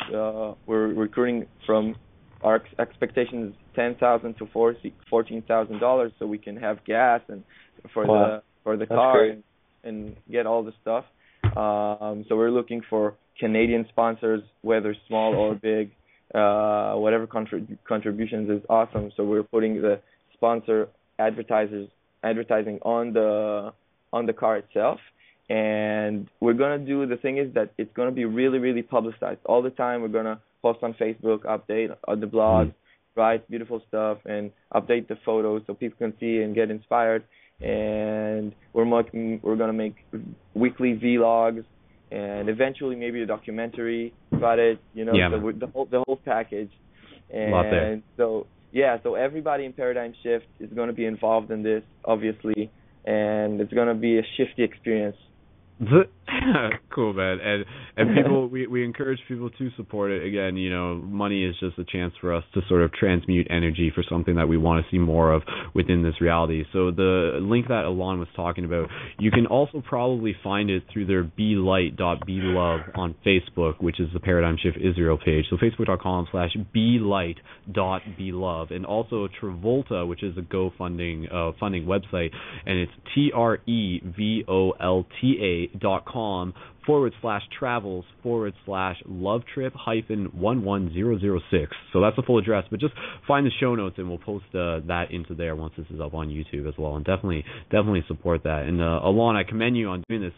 It's funny, man, because like collective consciousness, we're sort of on the same page. I've got the similar idea, and I've talked about it briefly on past episodes of Paradigm Shift Radio, where I actually want to do some travels down through the States, down through America, to connect with some of the Paradigm Shifty people in the Paradigm Shift communities across the States, and to be able to do some free hug stuff, like bring some Paradigm Shift buttons with me, do some hug stuff, and just be able to connect with people and get like mini Paradigm Shift meetings happening like on the go, and just be able to show people like this is what can happen. This is some awesome stuff that can be manifested simply by putting that intention out there. Because of course, with Paradigm Shift, we really encourage people to take action. Like it's this idea that like we've said this before, like sometimes like activist people need to be more spiritual, and spiritual people need to be more active, and it's this sort of balance, and that's where you get the idea of shiftivism, which is the idea of like activism with the intention of love. And it's really exciting, and we really encourage people to do that. And again, go to ParadigmShiftCentral.com, and you can check out some videos there, and please share those videos. I mean, even the Love is Viral one is incredibly inspirational one, and we want to hear what happens when you do that where you are, and it's really exciting, and it hacks the matrix, bursts new realities, all that exciting stuff. So with that said, we only got 3 minutes left on the show. There's actually a caller from area code 416, and since that's like the GTA area, I'm just really interested to be able to give them just literally 1 minute, and then we'll just wrap this up. And you can find the link for the after party in facebook.com/Paradigm Shift Radio. And of course, thank you to everybody for being a part of this. And Alon, I apologize for cutting you off short, but I just want to bring this last caller in since they're still in the queue. So caller from area code 416, we're going to bring you on real quick, and then we're wrapping up the show. Here we go. Hello, caller. Can you hear us? Hello? Hello, caller. Yeah. Can you hear us? Oh, you're on the air. Yeah. Oh, okay. My area code's 705, but... Oh, weird. Okay. I apologize. Real since quick. we only got a minute left, I'll just... what I'd like to do, I'm going to read a couple of quotes, and then you guys can guess where I'm reading from. Does that sound okay? Go for it. Okay. Continue your search. It will lead you to what you really are longing for. Peace of mind through the power of love. Love is the power source, and it is singular in origin. Now is an age where women and men are finally coming together and recognizing, perhaps for the first time, that they share a common spirituality that has no specific gender denomination. This is also the time for the... can't read my own writing.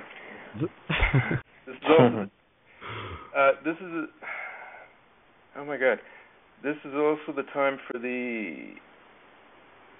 Oh, crap, I can't read it. Okay, another one. ... love. Yeah. The emergence of... whatever. Time for the... whatever. Okay, next one. Continue your search. Oh, yeah, I already read that one. Just a sec.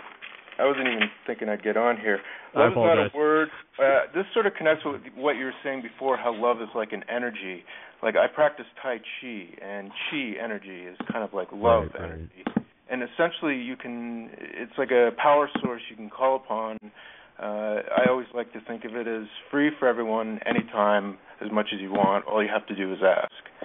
Right. So, anyways, love is not a word, or just... Caller, we only got less than 30 seconds. Can you tell us real quick what these are? I ran a quick search on Google, and according to some of it's from channeling sources of Cryon, which may have been the answer there. So Cryon's like a channeled sort of higher council of some sort, but well, you were talking about magnetic energy. It's a magnetic entity. It's one of about 10 billion other sources. You can read very much the same type of thing. It's all about love, the heart, and now. Very cool. Sweet. Okay, I actually lied. Apparently we do have a couple more seconds. My clock wasn't Okay, accurate. shout out to Rezi. But, yeah. Shout out to Rezi. Oh, you get it set in there. Send me a message. Sweet. Let's All right, hear cool, Aloni's wrap up. Let's, was there, what's that? Noah? Aloni, where's Alon? Yeah, I'm here. Alon. What's up? Alon. No, just saying hey and bye. All right, guys. So literally, I think I'm gonna get a notification when we're sort of got like 90 seconds left. So it's up in the air. Anybody got any final points that they want to mention on Do the you mind idea if of I what? chime in? Alon, go for it. Yeah. Yeah. Okay. I want you guys to imagine, to visualize, really visualize. We're talking about bringing this spiritual reality, bringing the spirituality to reality, to physical reality, and once you're so focused on your frequency, it just manifests automatically. And I really experienced this with this love trip and this whole things that's going on in Paradigm Shift, Israel and in Canada.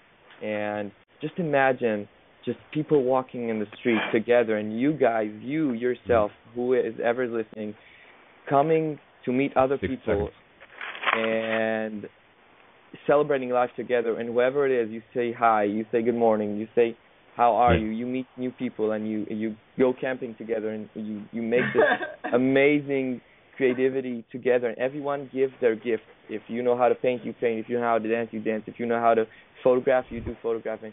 And it's just amazing, just this web of consciousness coming together. And I love you, Skull. Thank you so much for doing Paradigm Shift Radio. You're amazing. Thanks, man. Thanks will for say, brightening my mood, Alon. Yeah, thank you to everybody. You're an instant supercharge there. There you go. All right, so I will say my final thoughts. The idea that like love is a celebration, love is an adventure, love is a gift, love is all that is. We are love. So we're gonna wrap up the show here. We're going off the air. Join the after party at facebook.com/ParadigmShiftRadio, ParadigmShiftCentral.com for more conscious media. And you guys can join me in saying farewell to the internet. So join me, guys, in saying farewell, internet. So bye, internet. Bye for now, internet. We'll play the episode music. Good morning, wherever you are. Yeah.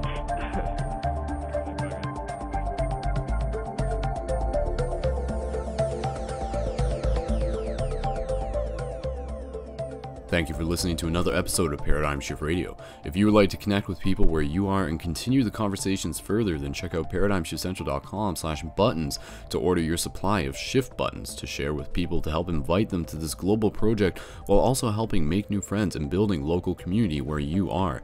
Shift buttons are tools to hack the matrix and tap into the synchronistic nature of reality to accelerate our collective awakening. Enter the promo code PSR into your order to receive additional bonus buttons to your supply. Thank you again, and one love.